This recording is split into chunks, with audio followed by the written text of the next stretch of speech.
মা, লোহাতে ঠেকালে লোহা সোনা হয়ে যায়। আর আমার ভগবান যদি কোনো ভক্তকে পরশ করে তার হৃদয় সোনার থেকে আরো মূল্যবান হয়। যেই না আমার শক্তিমাকে পরশ করেছে আমার সব জ্বালা নিমিষে দূরে গেল। ভগবান মাথায় হাত দিয়ে বলছে, কি রে, আমি মেরেছি বলে কষ্ট হয়েছে?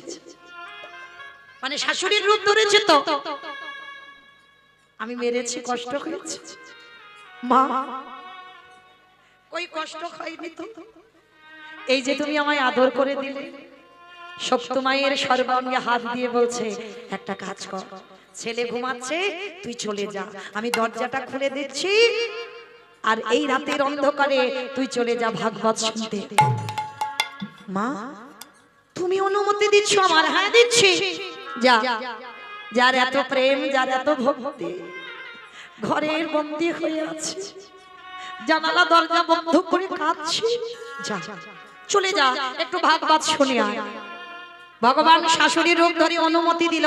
আর হ্যাঁ শোন মা, ফেরার সময় আমার জন্য একটু প্রসাদী আনবি। ঠিক আছে মা, তাহলে আমি আসি। ভগবান নিজে দরজা খুলে দিল। দেখো কেমন ভক্ত,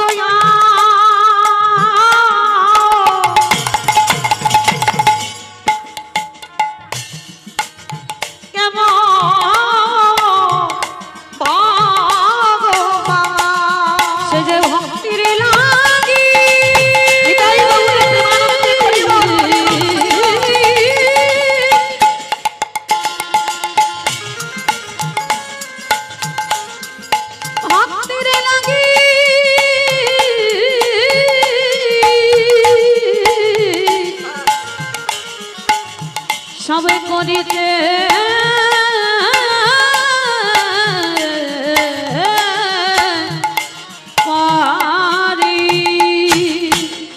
ভগবান দরজা খুলে দিল। শক্তিমা চলে গেল ভাগবত আসরে। সারা রাত খুব আনন্দ করে ভাগবত শুনলো, ভক্ত সঙ্গ করলো, সাধু সঙ্গ করলো। এতদিন পরে মনের যেন কত পিপাসা মিটে গেল। সকাল হয়ে গেল, আর এদিকে স্বামী আর আসল শাশুড়ির ঘুম ভেঙে গেছে। ঘুম ভেঙে গিয়ে দেখছে বাবা দরজা খোলা। সঙ্গে সঙ্গে শাশুড়ি মা রেগে গিয়ে বললে, ওরে পাপিষ্ঠা নারী, তার মানে আমি মারলাম, আমার ছেলে মারলো, তথাপিও তুই ঘর থেকে বেরিয়ে গেলি? আসুক আজকের ঘরে ঘরে দেখে নেবো আজকে। কিছুই জানে না ওদিকে শক্তিমা অনুমতি নিয়ে তো গেছে, প্রসাদটা একটু নিতে দেরি হলো। আর সকালবেলা প্রসাদটা নিয়ে শক্তিমা ছুটতে ছুটতে আসে, মা মা মা।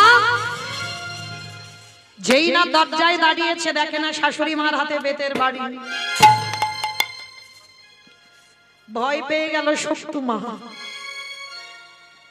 না জানি আবার আমাকে মারবে। শাশুড়ি মার কাছে প্রসাদীটা দিয়ে বলছে, ও মা, তুমি বলেছিলে না আমি ওই ভাগবত শুনে আমি প্রসাদী নিয়ে আসবো, তুমি পাবে, নাও তোমার জন্য প্রসাদ এনেছি। তবে রে, এত বড় মিথ্যাবাদী! কারণ আমি রাত্রিবেলা ঘুমিয়েছিলাম, আমি তোকে অনুমতি কখন দিলাম? আমি তোকে মেরে ঘরে বন্দি করে রাখলাম, আর তুই বলছিস আমি তোর অনুমতি দিয়েছি। বেতের বাড়ি ছিল, শক্তিমাকে আবারও সকালবেলা বেত্রাঘাত। দূর হয়ে যাও, বেরিয়ে যাও, দূর। গিরিধাম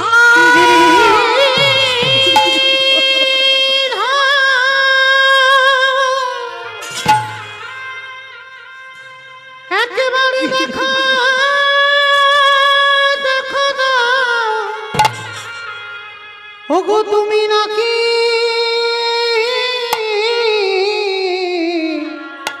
ভক্তে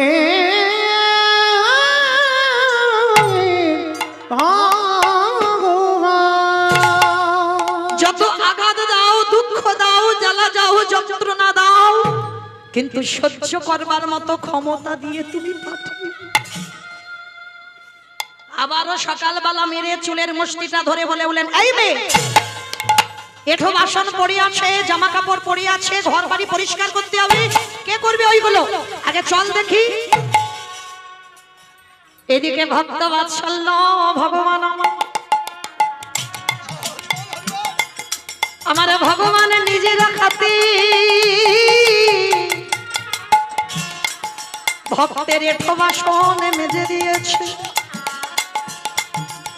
নিজের হাতে জামা কাপড়ে কেচে দিল, নিজের হাতে ঘরে বাড়ি পরিষ্কার করে দিল। ওই যারা গীতা পাঠ করেন বাবা, গীতার একটা শ্লোক আছে মনে রাখবেন, অনন্য চিন্তয়ন্ত মাং যোজনা পর্যপশ্বতে তস্য নিত্যাভিযুক্তানাং যোগক্ষেয়ং মহামহঃ। এর মানেটা কি বাবা? ভক্ত যদি অন্যান্য কিছু চিন্তা বাদ দিয়ে শুধুমাত্র গোবিন্দ চরণে দেহ মন প্রাণ সমর্পণ করে দেয়, আমারে ভগবান পৃথিবীর যে প্রান্তে থাকুক না কেন, ভক্তির যাবতীয় কর্ম, ভক্তির যদি খাওয়া নাও খায়, যোগক্ষেম বহম্মহম, ভক্তির বোঝা ভগবান মাথায় করে বয়ে দিয়ে আসে। সে যে ভক্তির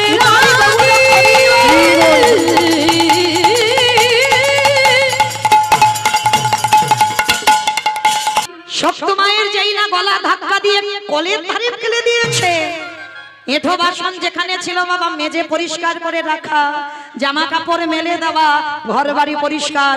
শাশুড়ি মা চমকে উঠে,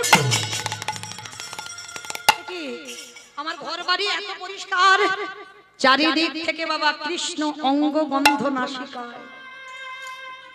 যার যেমন ভাব তার তেমনই না, সব নয়নে দেখা যায় না বাবা।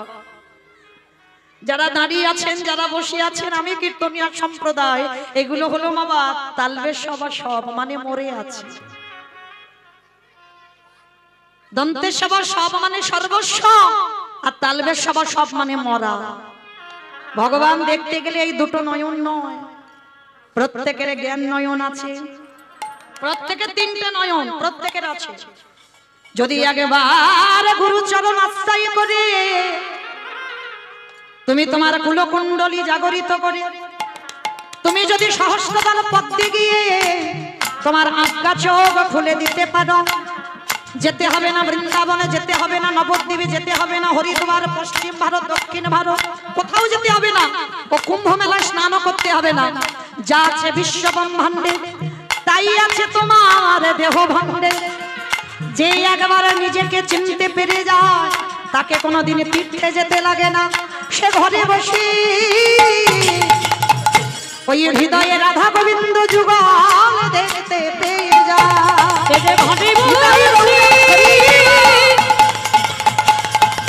রাধা গোবিন্দ যুগল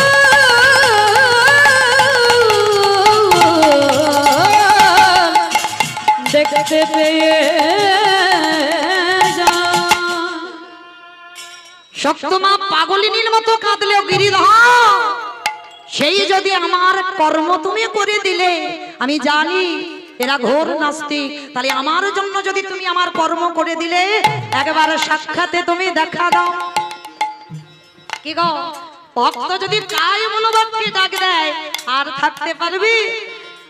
যেমন মীরাবাইয়ের পাশে আমার গিরিধরে দাঁড়ালো, হরি বল, যেমন রাধারানীর পাশে আমার গিরিধরে দাঁড়াইল। এরা কলঙ্কিনী হলো, বিচারিণী হলো, অসতী হলো। যেই না শক্তমায় আমার দাগ দিল, আর কি ভগবান থাকতে পারে? বাঁকা করে বাঁকা হাতে কালো শশী আমার শক্তমাকে বামে নিয়ে দাঁড়াইল। কেমন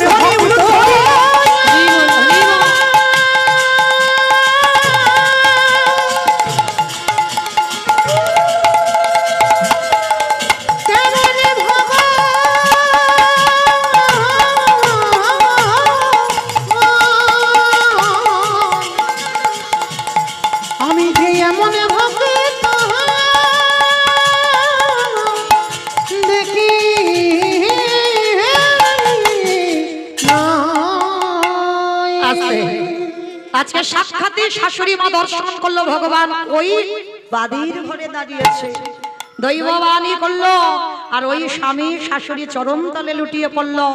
আজ থেকে আর গোবিন্দ সেবা নয়, আজ থেকে আমরা সবাই আমাদের এই শক্তি মায়ের চরণ সেবা করব। কেন? ভগবান বলছে আমা হতে আমার নাম বড়, নাম হতে আমার ভক্ত বড়, ভক্ত হতে ভক্তের পদধূলা আরো বড়। তাই গৌর প্রেমানন্দে তালে মায়েরা সেই পায়ের ধুলার কত দাম। যুধিষ্ঠির মহারাজ মাতা গান্ধা, আমার মনে পড়ছে তো আবার সেখানে ফিরে গেলাম, গন্ডগোল হয়নি তো? চলো এইবার যুধিষ্ঠির মহারাজ প্রণামটা করে পদধূলাটা নিল আর আশীর্বাদ দিল কি যথা ধর্ম তথা জয়, অধর্মের হবে ক্ষয়। পিছন থেকে দুর্যোধন এসে বলল মা তুমি করলে কি? ওটা তোমার ছেলে নয়, ওটা তোমার শত্রুর ছেলে। গান্ধারী বলল খোকা বন্ধ কর, পারবি না, কারণ আমি সাক্ষাতে দেখলাম পঞ্চ পাণ্ডব সশরীরে কৃষ্ণকে সঙ্গে নিয়ে ঘরে ফিরল, তাই বন্ধ কর এই রক্তের খেলা। কিন্তু বাবা বাস্তবে মনে রাখবেন যারা অহংকারী হয় তাদের বাবা তাদের কথা শেষ কথা, ও কারোর কথা ধার ধারবে না, কারোর কথা শুনবে না, তারা যেটা বলবে সেটাই ঠিক। তাদের উপরে বাবা কোনো কথা বলা যাবে না। যারা অহংকারী ব্যক্তি হবে তারা যেটা বলবে ওইটাই মেনে নিতে পারলে ভালো। হ্যাঁ, এরা অহংকারী ব্যক্তি। তার দুর্যোধন নিজের ছেলে গান্ধারী বলে দিল পারবি না বাবা, আমি তোর মা হয়ে বলছি এটা ধর্ম অধর্মের জয়, কারণ ওই কুরুক্ষেত্রের মাঠে গিয়ে ধর্মেরই জয় হবে, অধর্মের বিনাশ হবে। তথাপিও বাবা যাবার সময় 100টা ছেলে বাবা মাকে প্রণাম করে গেল না, আর এরা 5 জন শত্রু আগের দিন রাত্রিবেলা থেকে প্রণাম করে রেডি হয়ে তৈরি হয়ে গেছে। তাহলে এ জায়গায় আমার প্রশ্ন রয়ে যায় বাবা, যাদের সঙ্গে স্বয়ং ভগবান বর্তমান, কি প্রয়োজন ছিল শত্রু গান্ধারীর পদধূলা নেবার? ছিল কি মা প্রয়োজন? যার সঙ্গে কৃষ্ণ রয় তাদের কি অপমৃত্যু হয়? হবে না তো। তাহলে কি দরকার ছিল গান্ধারীর পদধূলা নেবার? ভগবান থাকলে হবে না, সাধুগুরু বৈষ্ণব দেখলে, গুরুজন দেখলে আগে নত হতে শেখো। এটাই শিক্ষা দেবার জন্য ভগবান মহাভারতে যুধিষ্ঠির দ্বারা শিক্ষা দিল যে আমি থাকলে শুধু হবে না, আমি থাকলেও সাধুগুরু বৈষ্ণব পিতা মাতা শ্বশুর শাশুড়ি যদি থাকে তাদেরকে সম্মান দিতে শেখো, তাদের পদধূলা নিতে শেখো, তারপরেই তুমি যুধিষ্ঠির মতো সকল কাজে জয়লাভ করবে। নিতাই গৌর প্রেমানন্দে। তাই তো চৈতন্য মহাপ্রভু অমাইরা একা ভগবান নয়, আর একজন দলে নিয়েছে। এই যে কালকে যে দিনটা চলে গেল না, কার যেন একটা হ্যাপি বার্থডে ছিল না? বেশ, আচ্ছা একবার হাতটা তুলে দেখাও তো দেখি কতজন করেছো কালকের ব্রতটা। আরে বাবা, দেখেছো হাত আর উঠছে না। কেন উঠছে না? নিতাই চাঁদ হলো আমাদের আশ্রয়। যত হাগৌর হাগৌর বলে কাঁদো না কেন, কৃপা হবে না। কেন জানো? কারণ নিতাই চরণ আগে ধরতে হবে, আর নিতাই চরণ না ধরলে গৌর কৃপা হবে না। ওগো নিতাই পদ কমলা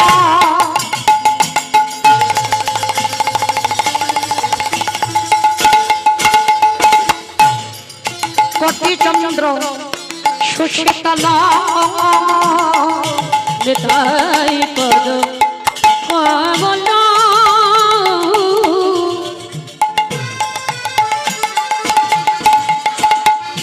কোটি চন্দ্র সুশীতল। আস্তে আমাইরা, এগুলো আমার কোনো বানানো গান নয়, মহাজনী পদাবলী বাবা। কীর্তন আসরে যদি বাবা মহাজনী পদাবলী না হয়, কীর্তন শোনা কীর্তন গাওয়া দুটোই বৃথা হয়ে যাবে। আর শুধু একটাই কথা মনে রাখবে বাবা, কীর্তন শোনা তখনই সার্থকতা হবে, এটাই আমাদের ভজন। মহাজনদের পদাবলী শ্রবণ করাই মানে এটা আমাদের ভজন। তাই একটু মন প্রাণ দিয়ে শ্রবণ করেন। যে ছায়া জগত জোড়া আমার দেখায়া দেখায়া জগত জুড়া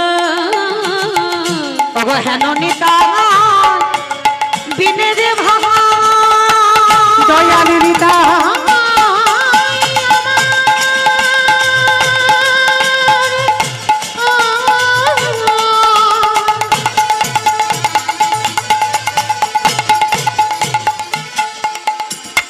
দয়াল নিতা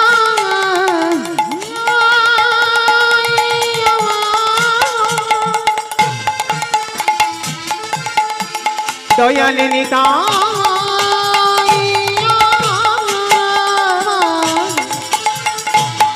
দয়াল নিতাই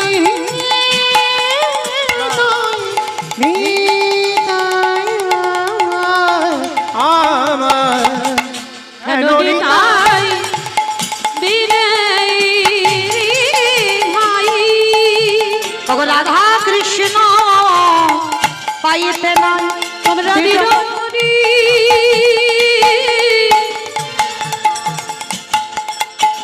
ঘটনি তায়ের একেবারে দৃঢ় করি ধন নিতাই পাই। আস্তে কত সুন্দর পদাবলী দেখো, বলি ভজ ভজ একেবারে নিতাই ভজ ওই তাই ভজলি গৌর পাবে একেবারে ভজ ভজ নিতাই ভজ। ওই না গোগুরে ভজলে ব্রজে যাবে, তোমরা ভজ ভজ নিতাই ভজ বলি ব্রজে গেলে যুগল দর্শন ভজ ভজ ভজ নিতাই ভজ বলি নিতাই ভজলে গোগুর ওই গৌর পেলে ব্রজে ব্রজে যাবে নিতাই ভজলে গৌড়ে পাবে। গৌর পেলে ব্রজে যাবে ভজ ভজ নিতাই ভজ ধীর করে ধরনে তায়ের পায় ধীর করে ধরনে তায়ের পায়। আস্তে ও মাইরা, কালকে যার ওই বার্থডে গেল না, ওই ছেলেটাকে আমার মহাপ্রভু সঙ্গে নিয়েছে, নিতাই চাঁদ। আর নিতাই চাঁদকে সঙ্গে নিয়ে কি করছে জানো? অন্য জায়গায় নয়, অন্য গ্রামে নয়, নিতাই যারে দেখে তারে বলে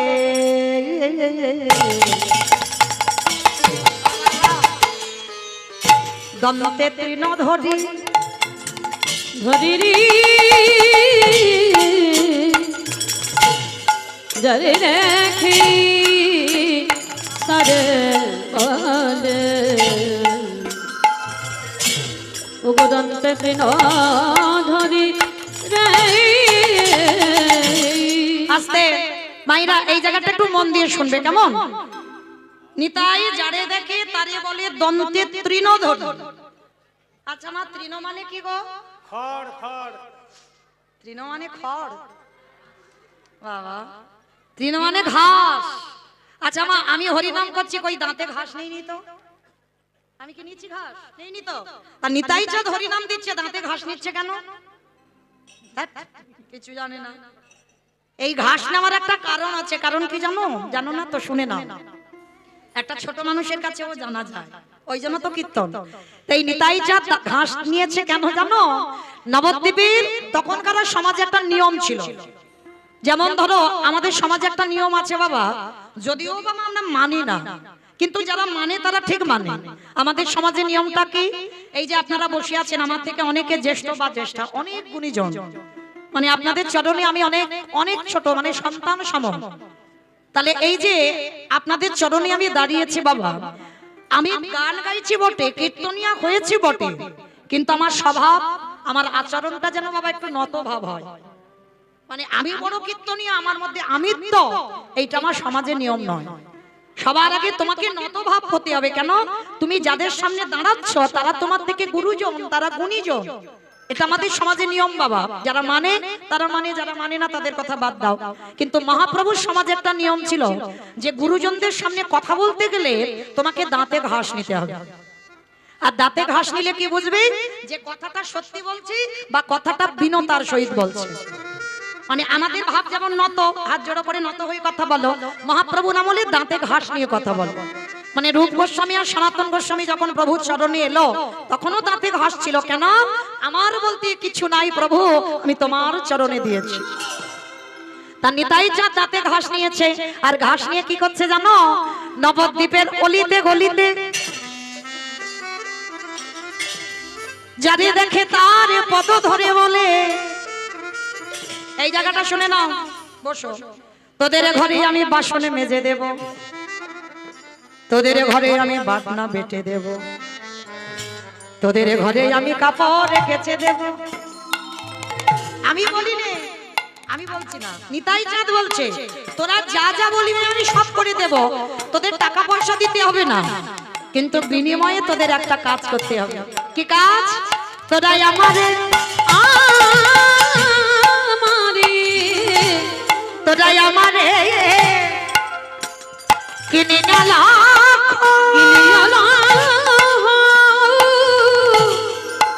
একেবারে বন্ধ গৌরে হরি রে তোরাই আমারে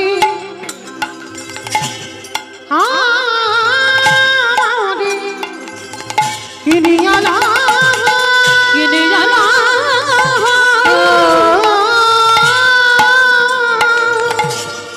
একেবারে বলো গৌরে হরি হরে আস্তে আমাইরা নিতাই চাঁদ কি করেছে আপনাদের শেরপুর হালদার পাড়াতে এসেছে হালদার পাড়া তো ভুল বলিনি তো বেশ তাই হালদার পাড়াতে এসে কি করছে জানো হরি নামের ডালাটা মাথায় নিয়েছে পাইকারে বলে পাইকারি বলি পাইকারে বলে পাইকারি আচ্ছা মা যখন সবজি বাগান থেকে তুলে একসঙ্গে আড়তে দেওয়া হয় বাবা আমরা কি বলি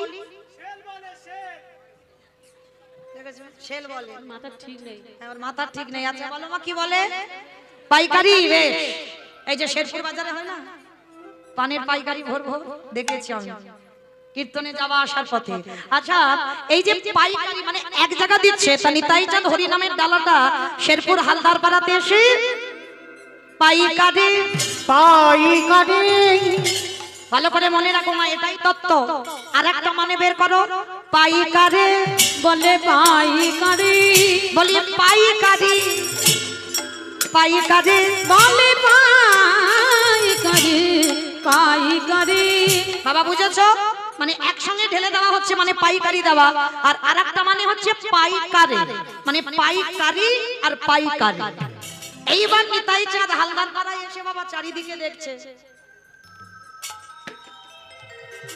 কোথাও পাচ্ছে না বাবা কোথায় হরি নামটা ঢালবে এক জায়গা ঢেলে দিয়েছে কোথায় জানো দোকানে ওই দোকানি ওই দোকানে ওই দোকানি আমার পানের দোকান ফুচকা দোকান মুদিখানা দোকান স্টেনারি দোকান কোন দোকানে দিল গো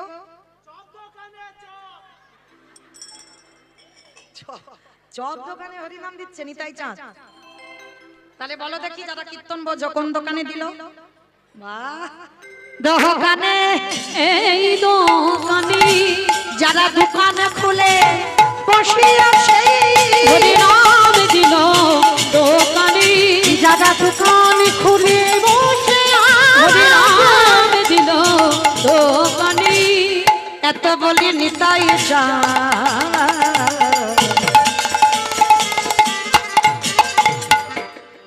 ভূমি গটি জানা রে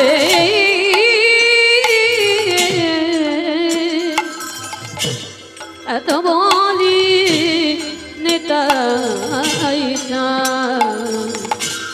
ওগো ঘুমে গড়ি যায় রে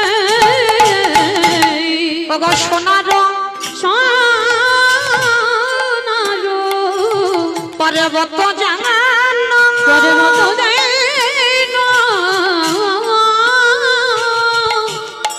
আজ ধুলাতে লুটাই রে হেন অবতারে যারে রতি নজন মিল রতি নজন মিল ভগদাশিলোচন বলে সেই পাপি এলো এলো গেল দাসিলোচন বলে সেই পাপে এলো গেল রে লোচন বলে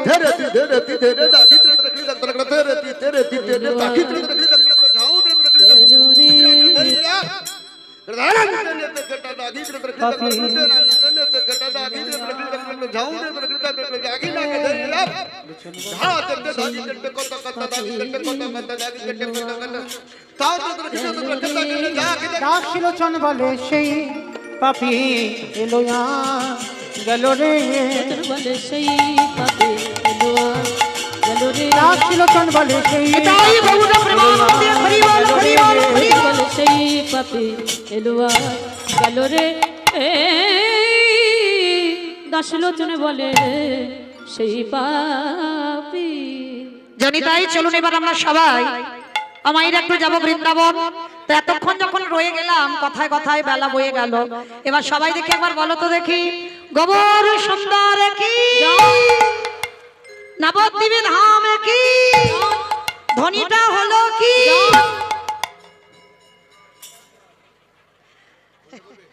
বললাম ধ্বনিটা হলো কি? এটা জয়। বুঝতে পারিনি না, মানে এদের বলে ভক্ত মানে একেবারে ডুবে গেছে, বুঝতে পারছে মানে কি বলছি।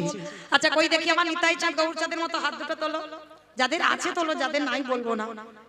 যারা ঘরে খুলে এসেছো কি করে হাত তুলবে? চলো দেখি যাদের আছে, আমার দাদা ভাই বাবা ঠাকুররা যারা আছেন, যারা দাঁড়িয়ে আছেন, যারা প্যান্ডেলের বাইরে কিন্তু নয়, ওটা প্যান্ডেলের মধ্যে পড়ছে। চলে সবাই একসঙ্গে বলবেন, গৌর সুন্দর কি জয়, নবদ্বীপে ধাম কি জয়, সচির নন্দন কি বিষ্ণুপ্রিয়া কি জয়, নিতাই চাঁদ কি জয়, ভক্তবৃন্দ কি হরিবাসর ধাম কি জয়, সাধু গুরু বৈষ্ণব কি জয়, আপন আপন গুরুচরণ কি কমিটি ভাই সব কি হরিনাম যজ্ঞ কি জয়, মহাপ্রসাদ কি জয়, আজকের আনন্দ কি জয়, নিতাই গঙ্গানন্দ। বাহ, আমার হাতটা একটু ব্যথা করলো না, কিন্তু একটা ব্যায়াম হয়ে গেল। চলো এবার একটা ভজন গাইতে গাইতে যাই একটু বৃন্দাবন। কিনা একটা ভজন হবে তো? চলো, তবে আমি আর আমার সম্প্রদায় নয়, সবাই যাবো। কই একটু উলুধ্বনি দাও। বাহ, ও রাধে মেরো স্বামী, मैं हूँ राधे तेरो दास, जन्म जन्म मोहे दीजियो श्री वृंदावन निवास। जय राधे श्री राधे, जय श्री कृष्ण बोलो जय राधे। রাধে শ্রী রাধে, জয় শ্রী কৃষ্ণ বলো জয় রাধে। ओ जय राधे श्री राधे, जय श्री कृष्ण बोलो जय राधे। जय राधे श्री राधे, जय श्री कृष्ण बोलो जय राधे। नाम मेरी राधा रानी का, ओ नाम मेरी राधा रानी का, जिस जिसने गाया है ओ माँ के बिहारी ने उसे अपना बनाया है। ओ माँ के बिहारी ने उसे अपना बनाया है। जय राधे श्री राधे, जय श्री कृष्ण बोलो जय राधे। जय राधे श्री राधे, जय श्री कृष्ण बोलो जय राधे। আস্তে ও মাইরা, আমি আর আমার সম্প্রদায় যাব, আর কেউ যাব না? সবাই যাব, যারা যারা যাব। আর একবার সবাই দেখে হাত দুটো তোলো আমার সঙ্গে, সবাই একসঙ্গে তালে তালে করো তালি, কেমন? नाम मेरी राधा रानी का, ओ नाम मेरी राधा रानी का, जिस जिसने गाया है माँ के बिहारी ने उसे अपना बनाया है। ओ माँ के बिहारी ने उसे अपना बनाया है। जय राधे श्री राधे, जय श्री कृष्ण बोलो जय राधे। श्री আস্তে সবাই আমার সঙ্গে একসঙ্গে বলবে, কেমন করে করো তালি দিয়ে। শ্রী রাধে শ্রী রাধে শ্রী রাধে শ্রী রাধে श्री राधे श्री राधे श्री राधे श्री राधे श्री राधे श्री राधे श्री राधे श्री राधे श्री राधे श्री राधे श्री राधे श्री राधे श्री राधे श्री राधे श्री राधे श्री राधे নিতাই গৌর রাধে। जय राधे श्री राधे, जय श्री कृष्ण बोलो जय राधे। जय राधे श्री राधे, जय श्री कृष्ण बोलो जय राधे। जय श्री कृष्ण बोलो जय राधे। ओ जय श्री कृष्ण बोलो जय राधे। जय श्री कृष्ण बोलो, जय श्री कृष्ण बोलो, जय श्री कृष्ण बोलो। जय राधे। प्रेम से बोलो राधा रानी की ধুর, জয় হয়নি। এত ভক্তের এইটুকু নাকি আওয়াজ, শরীর টানে না? বলে কত আর জয় দেবো, শরীর টানে না। আমার বেলা এই তো আর 1 ঘন্টা বাকি আছে, এবার চলে যাব 1 ঘন্টা পর। কই দেখি সবাই মিলে। আচ্ছা তোমাদের এই হালদার পাড়াতে শাশুড়ি বৌমাতে ঝগড়া হয় না?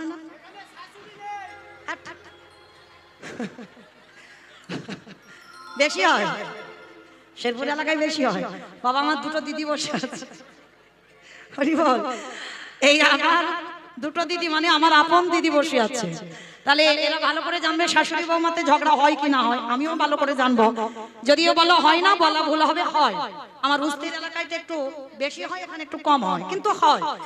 ওই শাশুড়ি বৌমাতে ঝগড়া হলে যে গলাটা বার হয়, একটু বের করে তো দেখি একবার। গলাটা ছেড়ে দেবে কেমন? একটু জোরে বলো, রাধা রানী কি। তার মানে ঝগড়া হয়। বৃন্দাবনেশ্বরী কি, যমুনা মাইয়া কি, নন্দগাঁও কি, উচ্চাগাঁও কি, বর্ষানাম কি, ভক্তবৃন্দ কি, হরিবাসর ধাম কি, সাধু গুরু বৈষ্ণব কি, আপন আপন গুরুচরণ কি, কমিটি ভাই সব কি, হরিনাম যজ্ঞ কি, মহাপ্রসাদ কি, আজকের আনন্দ কি, নিতাই গৌর প্রেমানন্দে। পৌঁছে গেলাম সবাই বিষয়। তবে আজকের আমরা আস্বাদন করব মা, যাদের পদ অবলম্বন করে আজকের আমরা আস্বাদন করি বৃন্দাবনে। বাবা বহু বহু ভক্ত আমরা যাই। তো সেই বৃন্দাবনে গিয়ে একটা মূল মন্দির আছে বাবা। সেই মূল মন্দিরটা হচ্ছে বৃন্দাবনে বাঁকে বিহারী লালের মন্দির। মন্দির অনেক আছে, তবে যারা বাঁকে বিহারী লালকে দর্শন করেছেন দেখবেন বারবার পর্দা টেনে দেওয়া হয়, অনেকক্ষণ ধরে তুমি দর্শন করতে পারবে না। কেমন? তো আজকের আমার লীলার বিষয়টা হবে, যিনি বৃন্দাবনের বঙ্কুজি ছিল, এখন পরবর্তী দিনে বঙ্কু বিহারী লাল। তাহলে যিনি বঙ্কুজি ছিল সেই বিহারী লালটা কে হলো? চলো আজকের আমরা সবাই আমরা জানবো সেই বৃন্দাবনের বঙ্কুজি থেকে আজকের বিহারী লালটা হলো কি করে, এই কে সেই বিহারী লাল, কি তার পরিচয়, বাড়ি কোথায়, কেমন ভাবে কৃষ্ণকে ভালোবেসে আজকের কৃষ্ণের বন্ধু হয়েছিল, সবটাই আজকে লীলার মধ্যে জানবো। আস্বাদন হবে বৃন্দাবনের বঙ্কু বিহারী লাল। আমরা সবাই পৌঁছালাম বাবা বর্ধমান কাটুয়া কাঞ্চন নগর গ্রাম। মাইরা আর 1 ঘন্টা আছে, একটু মন দিয়ে শ্রবণ করবেন কেমন? দেখবেন অনেক কিছু জানতে পারবেন। সংসার জীবনের থেকেও ভগবানকে ভালোবাসা যায়। ভগবানকে ভালোবাসতে গেলে বাবা সবাইকে ত্যাগ করে দিয়ে ওই মঠ মন্দিরে বসে থাকলে কিন্তু বাবা এটা ভজন নয়। এটা যদি ভজন হতো তাহলে শ্রীবাস পণ্ডিত কলিযুগে সংসারী হতো না, নিতাই চাঁদ সংসারী হতো না, অদ্বৈত আচার্য সংসারী হতো না, সব সংসারী। এটা কলিযুগ। সংসারের থেকে তোমায় ভজন করে দেখাতে হবে। হ্যাঁ, খুব কঠিন বাবা। তাহলে আজকে লীলার মধ্যে জানতে পারবেন সংসারে থেকে কিভাবে আমরা গোবিন্দ ভজন করব। আস্তে মা আস্তে, কথা না একটু আস্তে। কাটোয়া কাঞ্চন নগর বর্ধমান। আস্তে মা একটু আস্তে। কাটোয়া কাঞ্চন নগরে এক জনম দুঃখী মা থাকতেন, যে মায়ের নাম হলো মায়াবতী ঘোষ। যে মায়ের নাম হলো মায়াবতী ঘোষ, আর স্বামীর নাম হলো দ্বিজ ঘোষ। আচ্ছা বলো তো মা, গায়ে গেত না, হাতে দাও, গায়ে গাঁথতে নেই।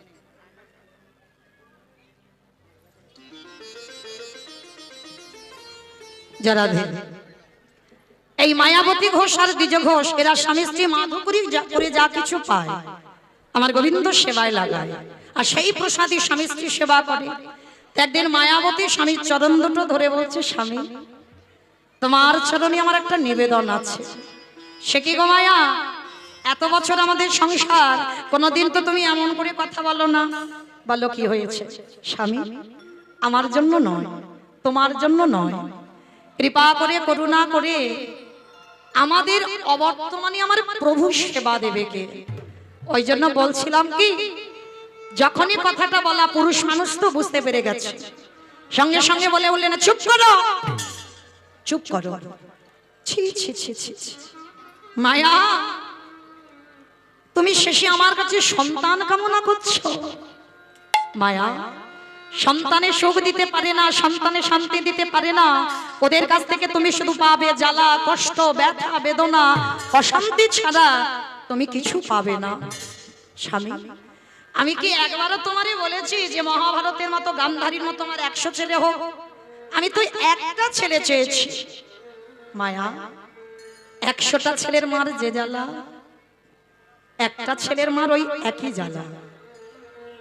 বেশ, আর তাছাড়া তুমি কেন বলে যাচ্ছ মায়া? তুমি তো আমার বউ নয়, তুমি তো আমার স্ত্রী নও, তুমি হলে আমার সহধর্মিণী।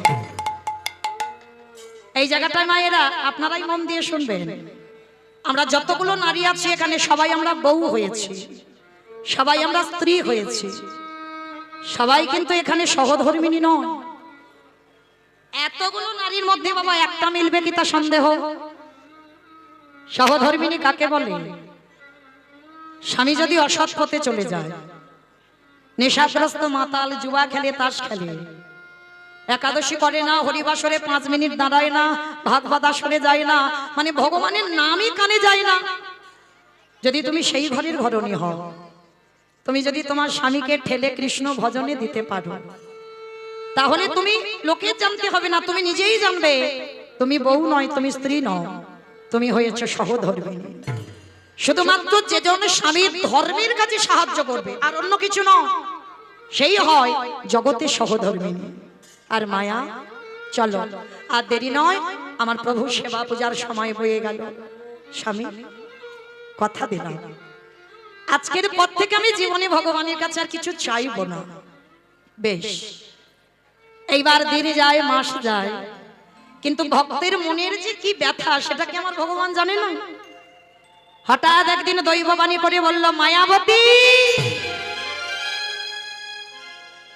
তোমার পূজায় আমি বড় সন্তুষ্ট মায়া, তোমার কোল আলো করে আমি কাউকে পাঠাবো, কিন্তু সত্যি করে বলো মায়া, আজ তোমাকে একটা পরীক্ষা দিতে হবে। পরীক্ষা? শোনো মায়া, তোমার এই অদৃষ্টের লেখা কেউ খণ্ডন করতে পারবে না। তোমার কপালে লেখা আছে, সন্তান গর্ভে পাবার পর যদি তুমি সন্তানকে বাঁচিয়ে রাখতে চাও, চিরজনমের মতো তোমার স্বামীর মৃত্যু হবে। আর যদি তুমি তোমার স্বামীকে চাও, চিরজনমের মতো তোমার গর্ভের সন্তান গর্ভেই মারা যাবে। বলুন মায়েরা, একটা নারী জীবনে তো 3টাই প্রধান, সংসার, তার সন্তান, তার স্বামী। 3টেই যদি প্রধান হয়, সংসারের কথা বাদ দিলাম, ভেবে বলবেন মা, না ভেবে বলবেন না। সন্তান পাবার পর স্বামীকে বেশি ভালোবাসেন না সন্তানকে বেশি ভালোবাসেন? কাকে? সন্তান। বাহ, এদিক থেকে এলো সন্তান, এদিকে সন্তান। আর কেউ? এবারটা কেউ যাতে চটে না যায়, 2জন বললে হবে না, ওটা মন রাখা কথা। আমার এদিকে কি বলছেন, স্বামী না সন্তান? সন্তান। বাহ, মানে সবাই বুঝে বলছো তো। কিন্তু অনেকে বাবা বলতে পারছে না, মুখে হয়তো এসে আছে কিন্তু বলবে না, কারণ স্বামী কিন্তু তার দিকে তাকিয়ে আছে, তার বউয়ের দিকে। দেখি আমার বউটা কি বলে এখন। আর যদি একবার বলেছে সন্তান, রাত্রিবেলা গিয়ে ব্যবস্থা হয়ে যাবে। মৌমিতার কীর্তন শুনতে শুনতে বললে সন্তান ভালোবাসি, যাও বলবে, ওই জন্য বলতে পারছে না। কিন্তু এতগুলো আমরা মা আছি, আমিও একজন মা। ওই যে আমার একটা ছেলে বসে আছে, ওই একটাই ছেলে। তো আমরা যারা মা হয়েছি, আমরা প্রত্যেকটা মা জানি, সন্তান পাবার পরে বাবা স্বামী ভালোবাসে না, কিন্তু একবারও বলি না। স্বামী যদি 19 হয়, সন্তান কিন্তু 20 হবে, একটু বাড়বে। কারণ যে মা 10 মাস 10 দিন গর্ভে বেদনা পেয়েছে, সে মা জানে কত জ্বালা। তো আজকে মায়াবতী মা এক বাক্যে, এক নিঃশ্বাসে বলেছিল, আমি আমার স্বামী নয়, আমার সন্তানকে চাই। ভগবান বলল, মায়া তুমি তো এখন ওর পৃথিবীর আলো বাতাস পেলো না, এখন সবে গর্বে, তার আগে তুমি বলে দিচ্ছ তুমি সন্তান চাও। বলে হ্যাঁ। কেন জানো? এ সন্তান আমার জন্য নয়, আমি একবারও বলিনি আমার মুখে আগুন দেবে, আমার পিণ্ডদান করবে, আমি বউ রান্না ভাত খাবো, এই জন্য নয়। সন্তান চেয়েছি আমারও বর্তমানে যে আমার গোবিন্দ সেবা করবে। তাহলে গোবিন্দ সেবার জন্য, তোমার সেবার জন্য সারা জীবনে যদি আমার বৈধব্য জানা পেতে হয়, আমি হাসতে হাসতে রাজি প্রভু। বাহ, কথা দিলাম মায়া, তোমার কোল আলো করে একটা পুত্র সন্তান আমি পাঠাবো, কিন্তু মনে রেখো মায়া, তোমার ভক্তিতে আমি এটাই আশীর্বাদ দিলাম, যতদিন তোমার গর্ভটাকে লুকিয়ে রাখবে ততদিন তোমার স্বামী জীবিত, আর যেদিন তোমার গর্ভ বহির প্রকাশ সেদিন তোমার স্বামীর মৃত্যু। কে গো মায়ের, একটা নারী কতদিন লুকাবো আমরা? জোর 5 মাস, এরপরে তো প্রকাশ। হঠাৎ দুপুরবেলা দ্বিজ ঘোষ শেষে ডাক দিল, মায়াবতী, মায়াবতী। একে গো, এত আনন্দের কথা, এত সুখের কথা তুমি একবারও আমার বলার প্রয়োজন মনে করলে না? মায়া, ও মায়া, স্বামী বলে যাচ্ছি আর ডুকরে ডুকরে মায়াবতী কাঁদছে। মায়া, আর তো আমাদের কাঁদার দিন নয় গো, এবার আমাদের হাসির দিন, এবার আমাদের আনন্দের দিন। স্বামী, আজকে তুমি সন্তানের কথা জেনে গেলে মানে আমার এই অদৃষ্টে লেখা আছে, আজই দৈব দুর্ঘটনায় তোমার মৃত্যু হয়ে যাবে। কথাটা বলা শেষ, অজানা জ্বর এসে দ্বিজ ঘোষের শরীরে প্রবেশ। হঠাৎ কথা বলতে বলতে ভর দুপুর বেলা বুকের যন্ত্রণা, এত বুকের যন্ত্রণা হচ্ছে আর সহ্য করতে পারছে না, চিৎকার করে ডাক দিল, মায়াবতী। বড় কষ্ট, বড় জ্বালা, বড় যন্ত্রণা মায়া, কথা দাও মায়া, আর আমি বেশিক্ষণ এই পৃথিবীতে থাকবো না। তুমি কথা দাও, তোমার গর্ভে যে সন্তান আছে, আমার মৃত্যুর পর এই সমাজ তোমাকে বলবে দ্বিচারিণী, এই সমাজ তোমাকে বলবে কলঙ্কিনী, এই সমাজ তোমাকে বলবে অসতী। বলে বলো, কিন্তু আমি তো জানি এ সন্তান পাপের নয়। কথা দাও, ও ভূমিষ্ঠ হলেই ওকে করে তুলবে তুমি কৃষ্ণ ভক্ত। কথাটা বলে মৃত্যু হয়ে গেল দ্বিজ ঘোষে। ও মায়েরা, সন্তান ভালোবাসি বলে এই নয় যে আমরা স্বামী ভালোবাসি না। ভালোবাসা মেপে বলা হয় না বাবা, ভালোবাসা লোক দেখানি হয় না।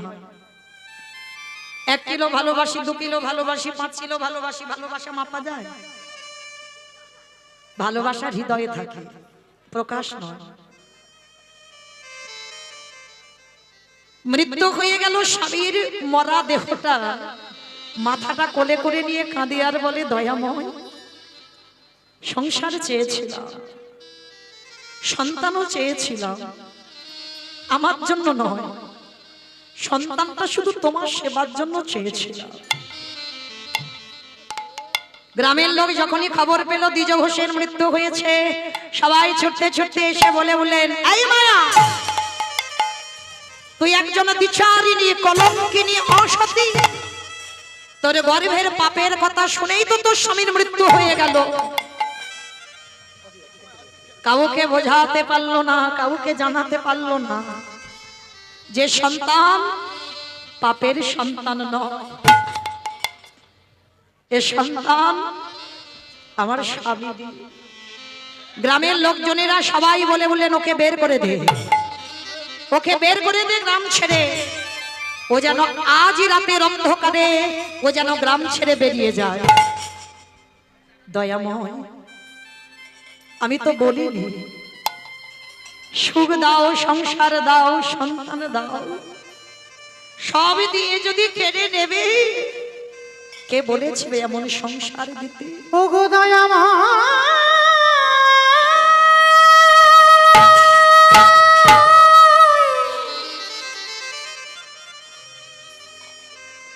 প্রভু যে তোমায় ভালোবাসে,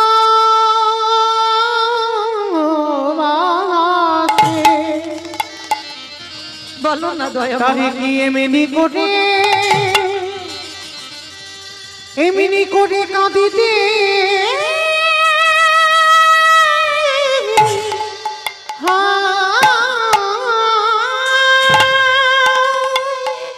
আমি ফিরিয়ে দাও যারা বাবার স্বামীকে সুখের লাগে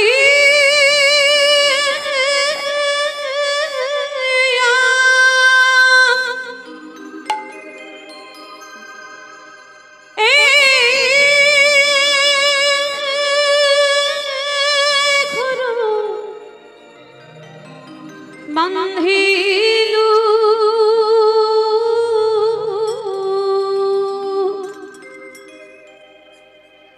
আনালি ফিরিয়ে দাও পুরিয়া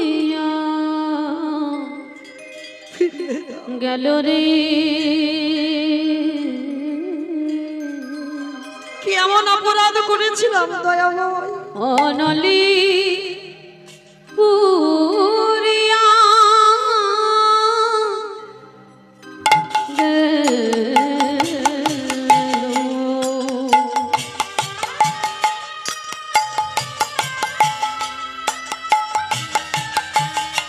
এ জগতে আমি তোমাকে ছাড়া আর কিছু জানি না।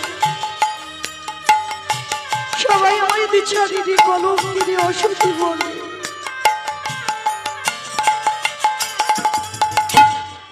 আমি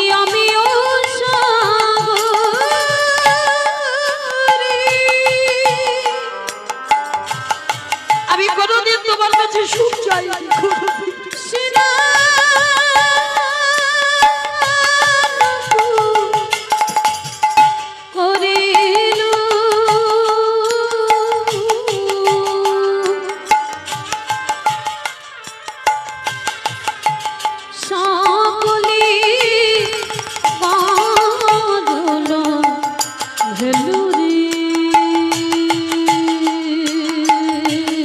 ফিরিয়ে দাও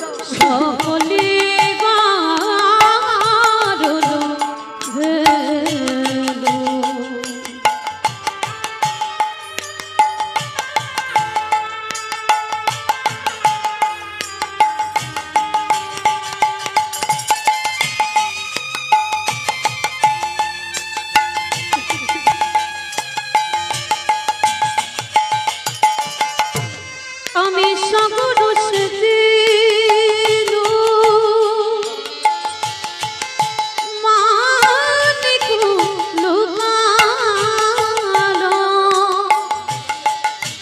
আমি সাগর সেতে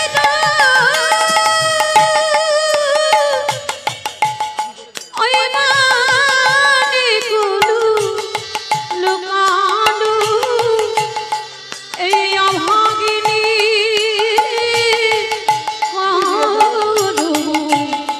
দোষেরি অভাগিনীর দোষে আমি সুখের লাগিয়া নিতাই গৌরীর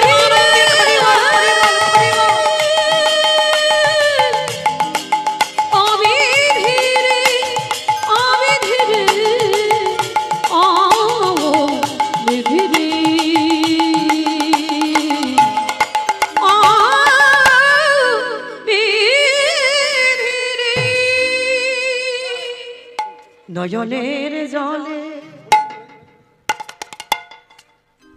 শেরপুর হালদারপাড়ার মৎস্যবের মন্দিরে যারা ছলন দিয়ে গেছেন আপনাদেরকে ব্রাহ্মণ ঠাকুর মন্দিরে ডাকছে, আপনারা সবাই চলে আসুন। আজ কাঁদে আর বলে হে দয়াময় যারা নাকি তোমায় ভালোবাসি আস্তে তাদের এমনি করে নাকি কাঁদে দেহ। এটা বাস্তব। এই জগৎ সংসারে যারা বাবা লক্ষ্মী, কালী, দুর্গা, সরস্বতী, মনসা, শীতলা ভক্ত তাদের পার আছে, কিন্তু যারা কৃষ্ণ চরণের দাস, যে করে আমার আশ তারে করি সর্বনাশ। সর্বনাশ কিন্তু নয়, সর্বনাশ। কোন নাশের কথা বললো? আত্মীয় পরিজন, বন্ধু বান্ধব, জায়গা জমি, টাকা পয়সা মনে রেখো মা, কৃষ্ণ ভক্ত কোনোদিন পাথর সেটিং করা ঘরে থাকে না, কোনোদিন হতে পারে না বাবা। তাকিয়ে দেখেন সুদামার দিকে, তাকিয়ে দেখেন মহাভারতে বিদুরের দিকে। যারা যারা কৃষ্ণ ভক্ত বাবা সব পতির ভিখারি। নরোত্তম দাস ঠাকুর, রঘুনাথ দাস গোস্বামী, জমিদার লালা বাবু সব জমিদারি ত্যাগ করে বাবা পতির ভিখারি কাঙাল হয়েছে। তাহলে আপনারা কি বলেন অট্টালিকাতে বসে কৃষ্ণ ভজন হয়? আজকের মায়াবতীর স্বামী চলে গেল, গর্ভবতী মা যার বাড়িতে যায় দূর দূর করে তাড়িয়ে দেয়। কিন্তু গ্রামে সবাই তো খারাপ নয়, গ্রামের শেষে একটা বাড়িতে কাজ পেয়েছে। কি কাজ জানো? একটু মন্দিরের কাজ। সারাদিন মন্দিরের কর্ম করে, কোনো মাইনে দেয় না, শুধু ওই ভোগ লাগাই একটু করে প্রসাদই দেয়, ওইটুকু খেয়ে জীবন ধারণ করে। কারণ ভিক্ষাই গেলেও পায় না, কারণ সবাই ওকে বলে দ্বিচারিণী, কলঙ্কিনী। সবাই বলে ওকে গ্রাম থেকে বের করে দে, ওর মুখ দেখা মহাপাপ। কি গো মায়েরা, কৃষ্ণচরণের দাস হয়েছো, কলঙ্কিনী হবে না বললে কি হয়? হতেই হবে তোমায় দ্বিচারিণী।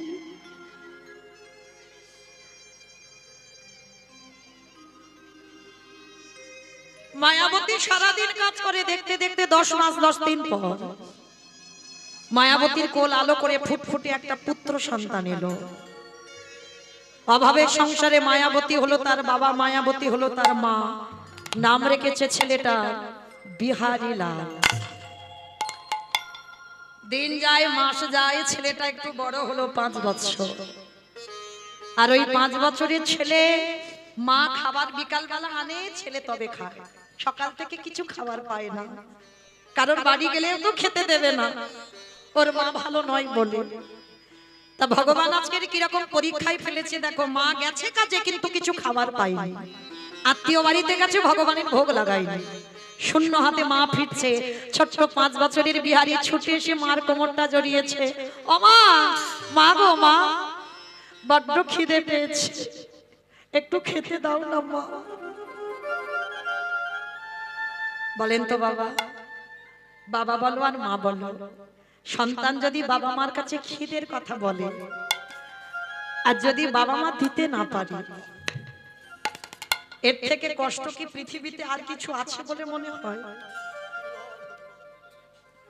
মা বলছে খোকা একটা কাজ কর বাবা, তুই একটু আজকে রাতটা একটু জল খেয়ে কাটিয়ে দে না বাবা।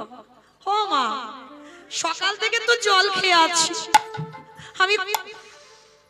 আমি কত জল খাবো বলো না মা। এখন যে আমার বড্ড খিদে পেয়েছে, আমার একটু খেতে দাও না মা।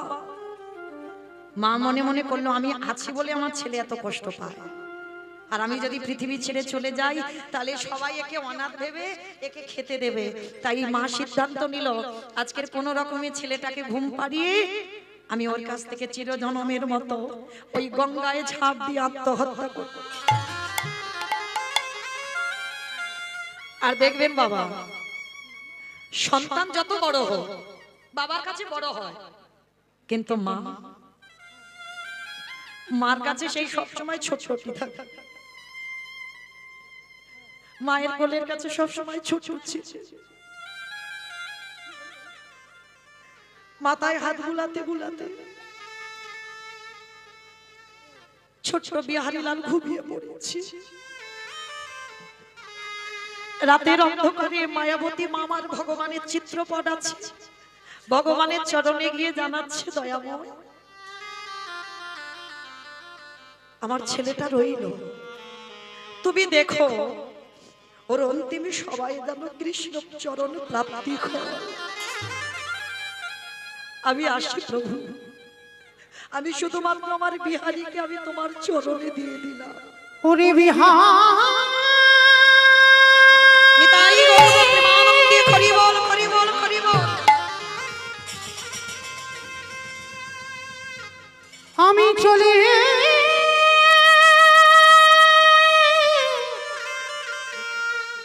চলে যা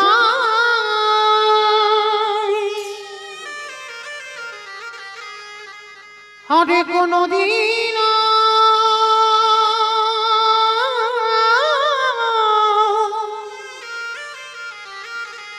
ফিরে আসিব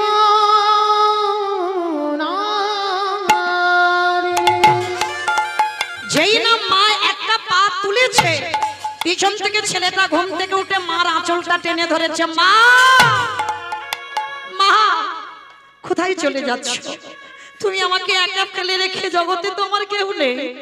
ও মা, আমি কথা দিলাম আমি জীবনে তোমার কাছে খেতে চাইবো না, আমি জীবনে বলবো না তুমি আমায় খেতে দাও, কিন্তু তুমি আমায় ছেড়ে কোথাও চলে গেছো। কথা দিলাম আমি কোনোদিন খেতে চাইবো না।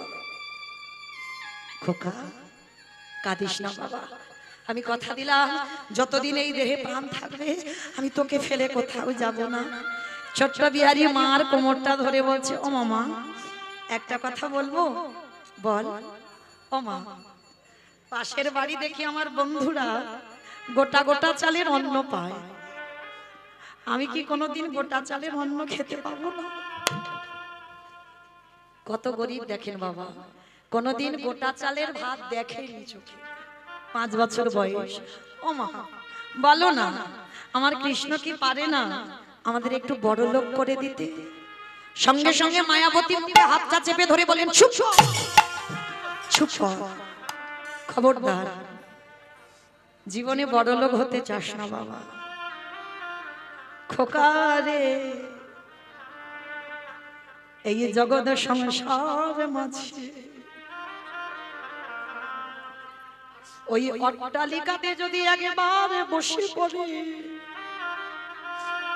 একেবারে যদি কেউ বড় লোক হতে চায়, তারে কৃষ্ণ ভজন,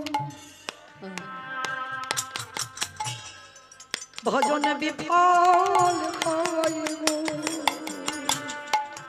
ওই অট্টালিকা নিতাই গৌর প্রেমানন্দে হরি বল, হরি বল।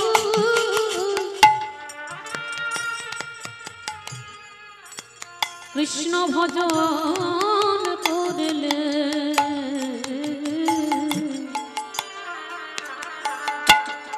তারে কৃষ্ণ ভজন, ভজনে বিফল হয় গো। তাই সবার চরণ ধরে আমি বলে যাই মা, যদি কোনোদিন ভগবানের কাছে কিছু চাইতে হয়,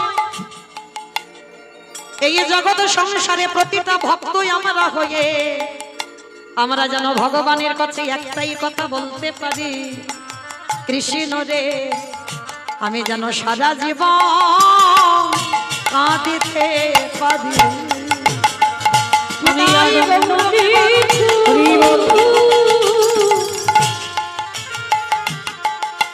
অন্য কিছু চাহি না রে,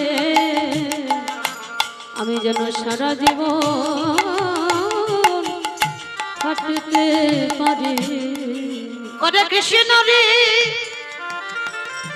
এই জগতে জীবনে যে কটা দিন বেঁচে থাকব, তুই আমায় কটা বস্তু দিয়ে রাখবি বাবা। এই জগতে যত দুঃখ, যত কষ্ট, যত অভাবে, যত ব্যথা, যত বেদনা, সবে যেন আমার মধ্যে ফিরে আসে। আমি অন্য